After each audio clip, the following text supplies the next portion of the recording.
What is going on, guys? We are here for week 6 at Sebring in the Porsche Cup car. So, I'm going to fire straight down, same as always. Give you a quick walk-through lap and then fire off with a hot lap at the end of the session. So, as you're coming down into turn 1, you want to be as close to the pit wall as possible, right? So, you want to brake just after the sort of Armco sign, but it's sort of a little bit later, and see how the pit wall starts to track out and then starts to come back in. So you want to brake just before it starts to track out to the final point.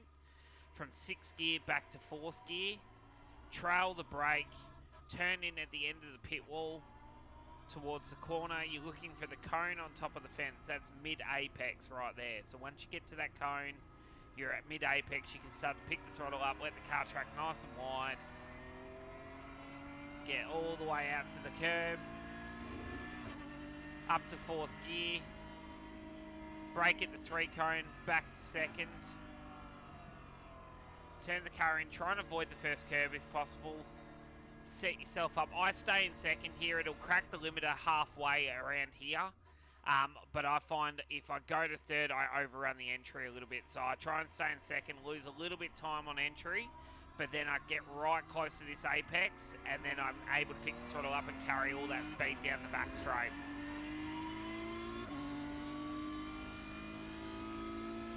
Up through the gears to 6th gear, set yourself up on the left-hand side.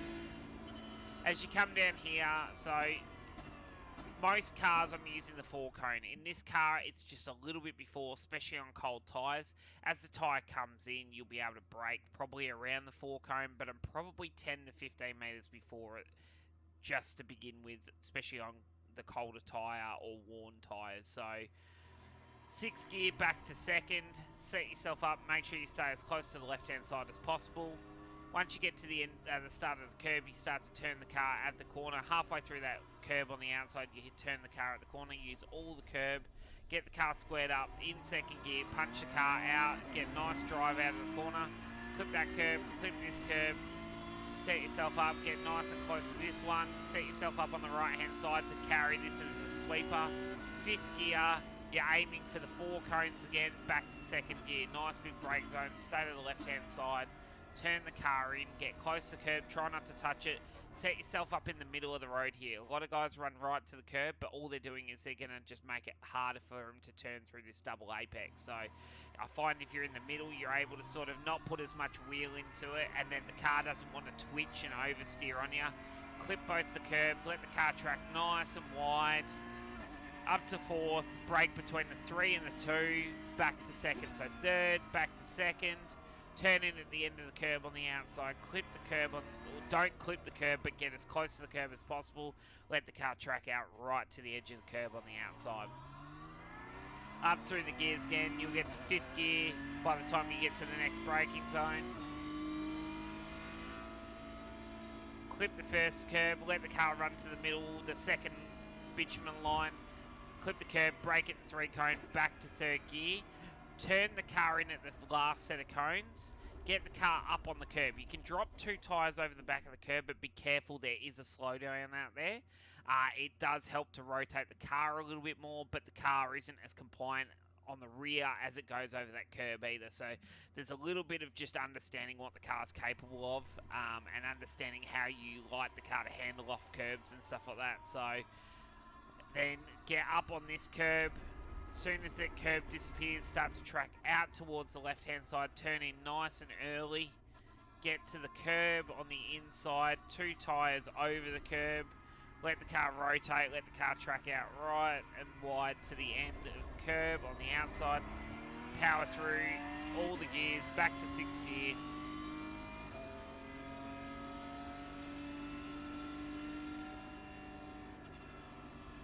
As you're coming down into this, you want to brake at the 3 cone. So the 2nd set of cones here. Brake, 6 back to 5th, and then 4th back to 3rd. And then you want to set yourself up so you're in line with this cone at the white line. Start to turn the car back under the bridge.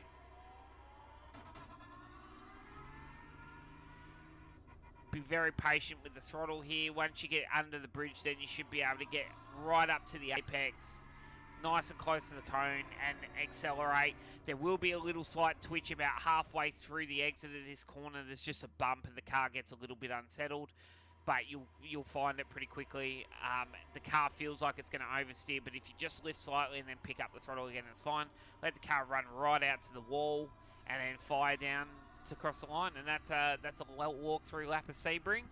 And we'll give you a fast lap now. Hope this helps, and good luck for your week of racing. And that lap was a 2:09.48.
that, guys, is the lap of Sebring.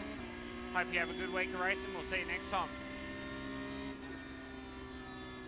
Your lap time was 2:05.